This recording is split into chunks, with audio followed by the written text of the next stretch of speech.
Three, two, one. All right, guys, welcome back to the Peter Fitness Podcast.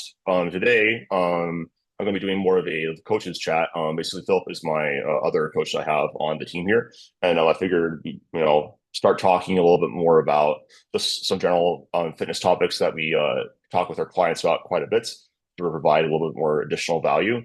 So this will be something that is a little bit more consistent going forward. You guys already know that I do some mini episodes, but we'll also be doing some more mini episodes like this, in addition to the guests I have on the show. But this episode, I wanted to talk a little bit about lifting technique and what exactly good technique is. To start off, because I think that a lot of people have different definitions of what goes into good lifting technique, as well as some um, things I think are not correct about its role in injury prevention. And then finish off with going over how Philip and I both prefer to coach technique as online coaches, since it is a little bit more challenging, in my opinion, than doing that in person. So I guess just to start off, Philip, if you're having a client, you're looking over how they're lifting, um, when would you start to intervene or change their technique? Mhm.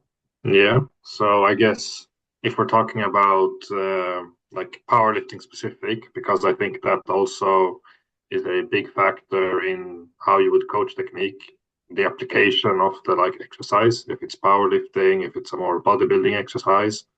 But if we go with powerlifting and the squat and bench and deadlift, I would say there are some general guidelines that probably everyone should follow.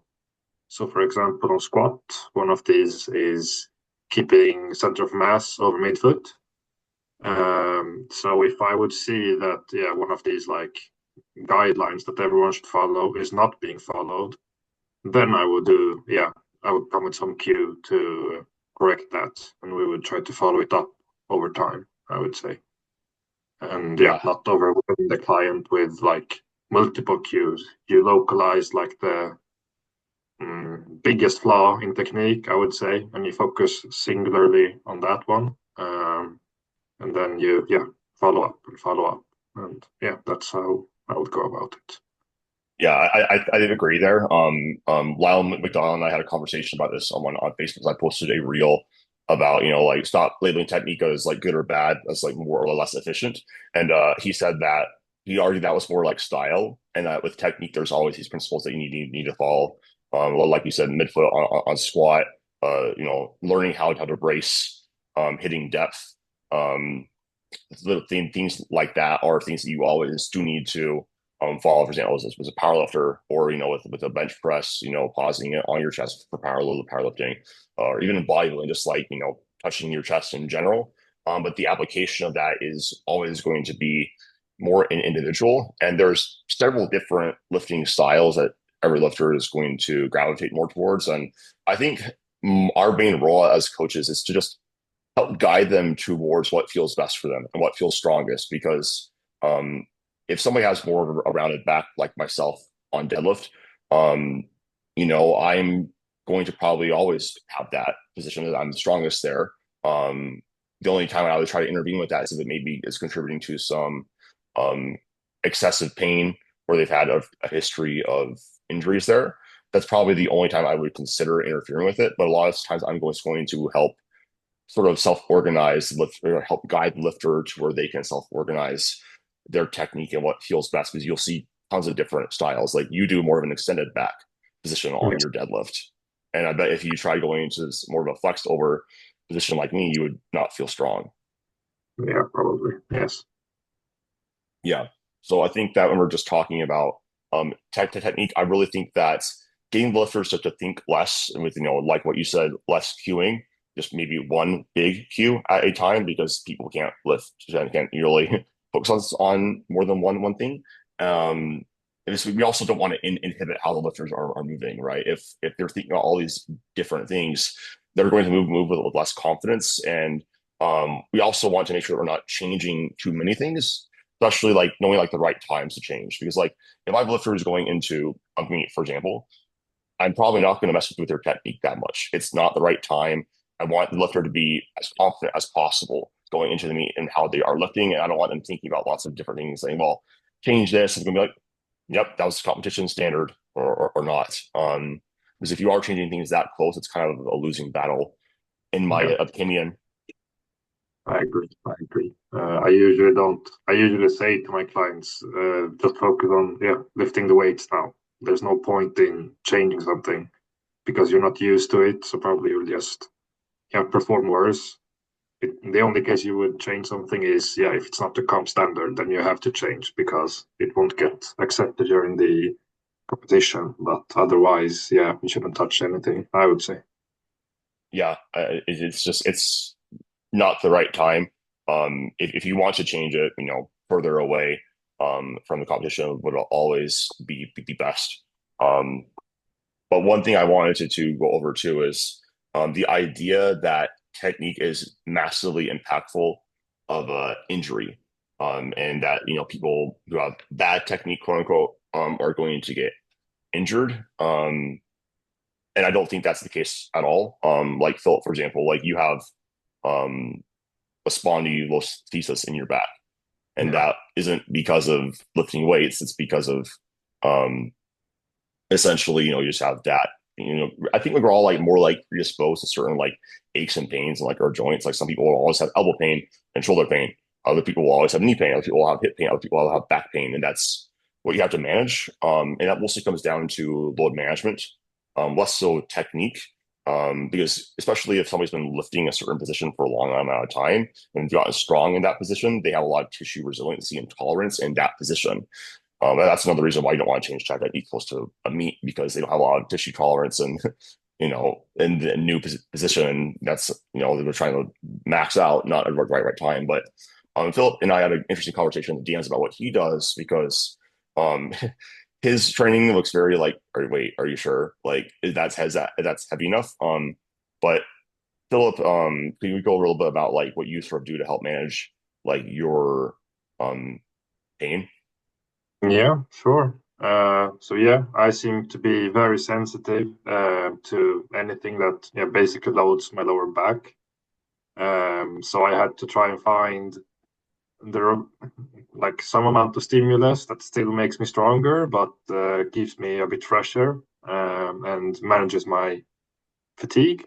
So for me, for example, on deadlifts, that is basically all sets I do during my block are like almost RPE low. The last 2 weeks of my 4 week block on the primary day, so I have two deadlift sessions.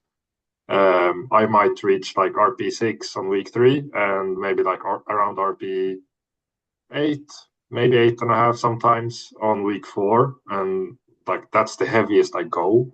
And this is super individualized towards me. This works for me for some reason. And when I did this, I also experimented doing this with like more of a once per week deadlift structure, and that was too little. And I noticed that my strength felt fine during training because I was super fresh. But when I was peak for competition, I did that wrongly. I pulled back a bit too much, and then like the stimulus was just too little. I was weak. I lost fitness before competition. Um, so I guess for most people it won't look like this. But I guess having an iterative process where you evaluate, take away one set, add one set, and do that over and over, block after block. And then you will find like, how much you tolerate, how much you need to progress, and so on and so on. And this applies to all lifts. Yeah. Right.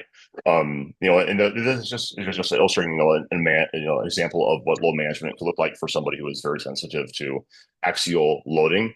One of my favorite things to do too is like back end deloading. We're on the heaviest week, and that's kind of like what you ended up with, which is where you do have the heavy top set, but your down sets are basically deloaded because it's just you don't need to push very hard on those weeks, and usually people tend to get really excessively fatigued from those heavier exertions, 8+ RPE, which is where I would say that you are expressing strength. But how this relates to um, technique is again like very rarely are you going to have injuries caused by poor technique. It's due to for load management, the only time when I might look at, and by when I say load management, it's volume, it's the variations that you use in your program, it's the intensity, it's the reps that you're doing, exercise selection.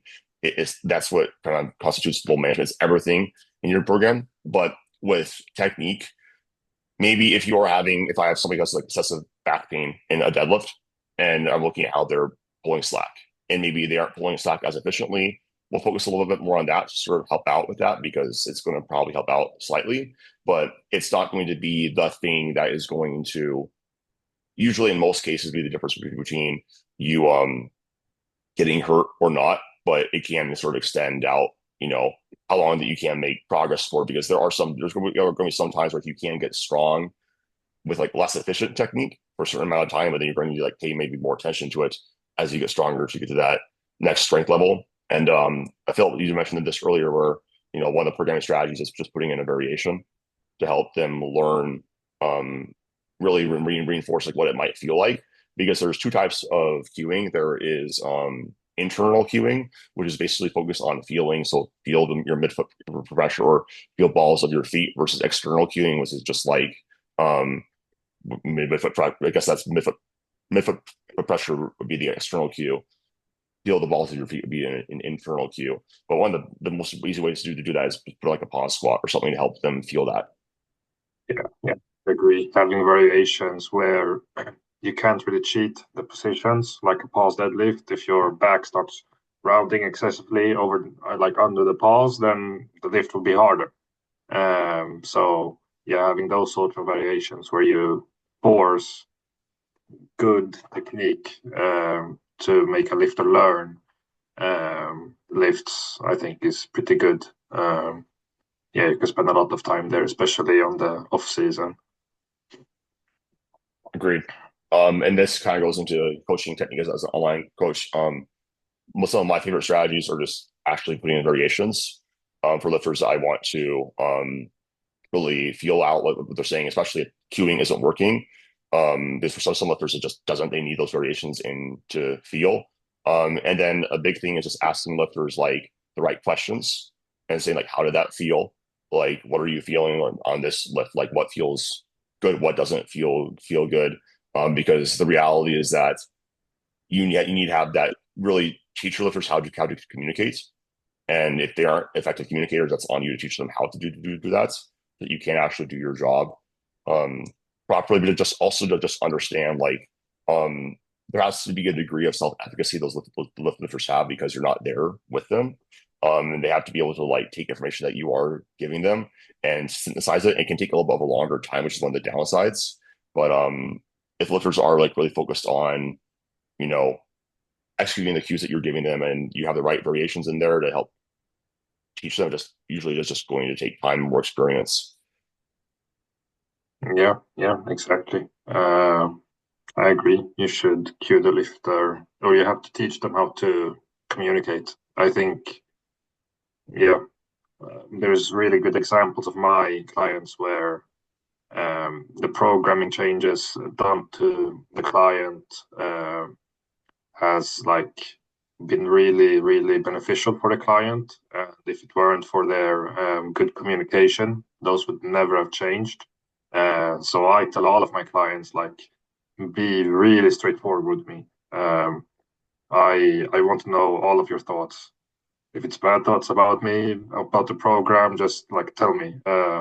Because it's way easier to coach you if I have something to go from or by. So yeah, I think that's super important. Otherwise, you will Right. just get some general program. Then like it makes no sense for you to have like a premium service with a individualized coach that tries to make something great for you. So yeah, Yeah. And like it's sometimes even too like, it comes down to like having like a call with the client too, to like explain things, or even like getting like a Loom video and you have their lift on and you're just kind of like guiding them through it and like because some clients are more visual too, and that's something sometimes where you have to do that. But yeah, the programming chain is if you I always tell the clients like I can make changes to programming over time, but they're probably not going to be that many. And if you're not telling me the right things, I'm just going to be guessing on Yeah. what we need to do, um, and whatnot. So, yeah, I guess just to recap, there's lots of different things that can constitute, efficient technique and what it looks like. But the main things are is that, for your goal, it has to be in alignment with that. If you want to get stronger, you make sure, and you're competing in powerlifting, you have to make sure that you're lifting to competition standards. There's lots of different ways that those standards can be executed. Load management is the thing that matters the most for um, injury prevention. Um, it's not necessarily technique. Technique can play a role. If it's causing excessive stress on a certain tissue and that tissue is getting pissed off, then you might want to actually change the lifter's technique slowly over time with variations and certain cues that work well for that lifter. And then with coaching technique as an online coach, really ask the right questions from your client and make sure that they are understanding what you are saying. Like that's one thing I always like. That's the last thing I'll say. I do like checking with my clients. Like, does that make sense? Because sometimes this with clients will just be like, okay, and I'm like, do you know what that means? Like, are we good? Are you on the same page? I'm like, no, I don't understand what you said. And I'm All like, right. please tell me. Like, like I can't. Like, I don't know. Like, if you understand or not. This makes sense to me, as I'm the one saying it, but if it doesn't make sense to you, then I need to figure out a new way.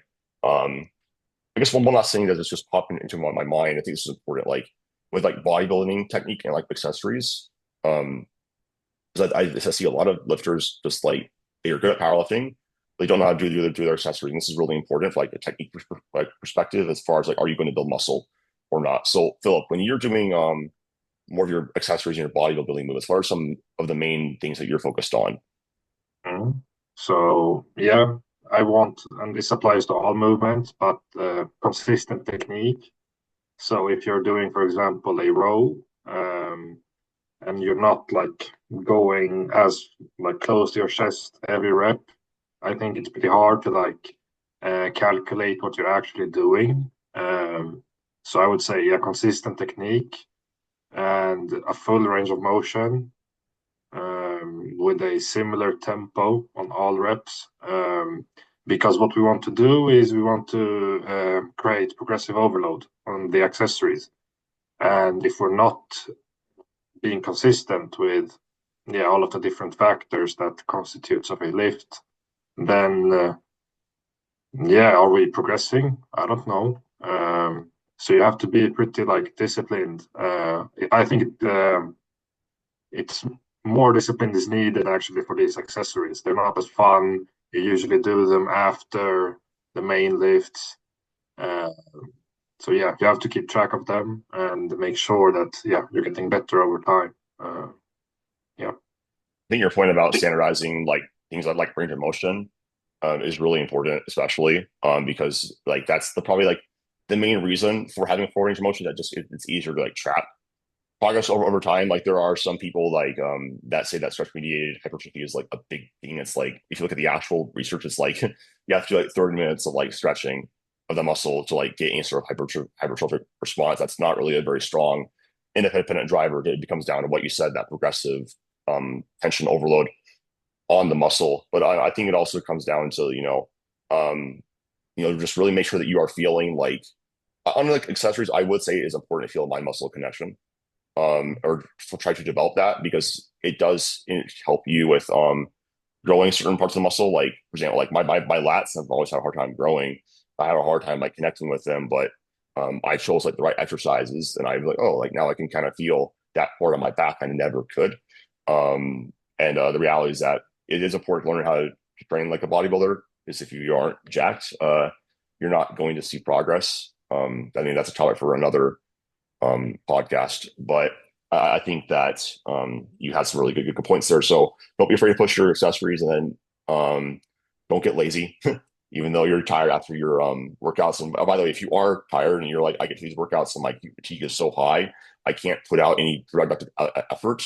Like that's an issue of exercise selection, of how much total volume that you're having in that session, the intensity of your squat, bench, and deadlift.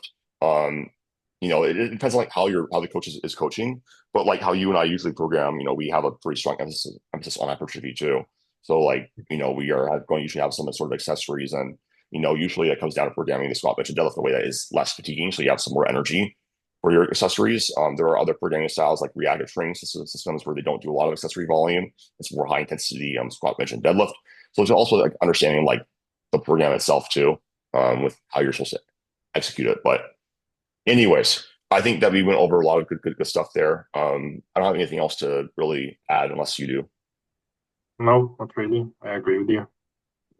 Right, cool, good. But all right. Thank you guys for listening to this episode. If you guys have any questions or want to DM Philip or I, links to our accounts, tell us how wrong we are. If you have any questions on how you can maybe help to your clients better or help with their technique, always happy to have a chat. So I'll talk to you guys in the next episode. Thanks for listening.